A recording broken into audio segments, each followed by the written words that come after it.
Heure du carré VIP, la confession d'une jeune fille. Le titre lui va à ravir. L'interprétation des potes.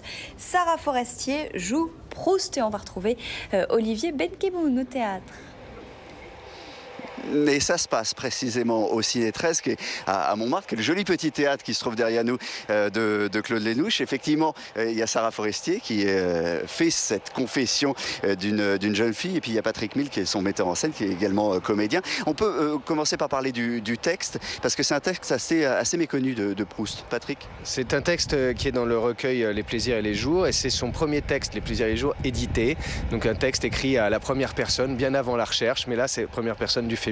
Alors, la pièce commence, on est dans un flashback. C'est une jeune fille qui s'est tirée une balle dans la tête et qui est entre la vie et la mort. Oui, c'est l'histoire d'une jeune fille donc, qui est entre la vie et la mort et qui en fait se fait une confession et qui raconte en fait son amour pour sa mère et sa découverte de son corps Qui a traumatisé sa mère d'ailleurs. Qui a traumatisé sa mère et elle raconte en fait toute sa vie qui l'a amenée à ce moment-là. Et en fait on retrouve en fait dans ce texte toutes les prémices de l'œuvre de Proust. Et donc forcément l'amour à la mère, la sexualité et tout. C'est quasiment d'ailleurs un rapport oedipien qu'elle a avec sa mère. Comment on fait pour rendre Proust hyper rock, hyper moderne, Patrick? D'abord on prend une actrice comme Sarah Forestier et puis après on essaye de trouver ce qui pourrait rapprocher Proust de cette modernité. Il se trouve qu'à ce moment-là j'écoutais les Rolling Stones en faisant mon footing et puis je répétais avec Sarah et tout ça s'enchevait très bien. Et puis voilà, c'est une actrice, là en l'occurrence seule en scène, c'est de l'inspiration, c'est une muse et puis voilà, comme elle est très moderne, Proust devient moderne. Voilà. Oui, et puis c'est surtout que les thèmes qui sont abordés dans le texte sont tellement intemporels. La découverte de la sexualité, le vice, la mondanité, l'amour pour la mère, c'est complètement intemporel. C'est juste l'interprétation qui fait que ça devient moderne ou ancien. Et il nous est paru évident que, par exemple, de mettre les Rolling Stones dedans, ou tout d'un coup de faire une caricature d'opéra à l'intérieur. De Pavarotti précisément.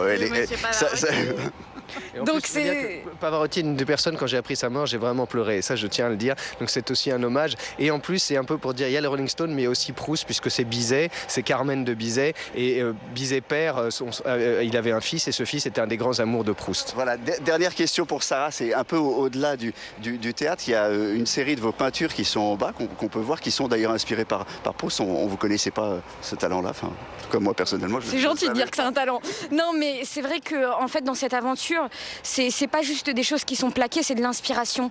Et en fait, Proust, il se délivrait tellement dans ses œuvres. Et là, c'est la confession d'une jeune fille, c'est la confession de Proust, que quand on lit ses textes, on a envie de le connaître vraiment. Et il se livrait tellement que c'était extrêmement touchant. Et donc, il m'a inspiré aussi il m'a donné aussi envie de le peindre. Quoi. Il nous reste un tout petit peu de temps. Simplement, comment ça fait de passer du cinéma? Je rappelle qu'on vous avait vu pour la première fois, vous aviez été révélé par l'Esquive. Qu'est-ce que ça apporte en plus, la scène? Moi, quand je vous ai vu jouer, j'avais l'impression qu'il y avait un débordement d'énergie que je ne vous connaissais pas au cinéma. C'est complètement différent. Surtout, là, c'est un monologue. Et ce qu'il y a de beau dans un monologue, c'est que tout d'un coup, le temps, c'est vous qui le gérez. Et c'est extrêmement particulier pour un acteur de pouvoir tout d'un coup vous emmener dans une histoire complètement et pas juste de dépendre des autres. Tout d'un coup, c'est quelque chose de très particulier. Voilà, ça s'appelle donc la confession d'une jeune fille. C'est de Proust, c'est aussi Les Tresses, c'est mis en scène par Patrick. Merci Patrick Mille, merci beaucoup à tous les deux. Monsieur Benkemoun. Bonsoir. Bonsoir à tous. Et à tout à l'heure, Olivier, parce qu'on va vous retrouver dans À propos. Vous allez nous donner vos coups de cœur culture avant le week-end. Fin de ce carré VIP. On parle des médias dans un instant.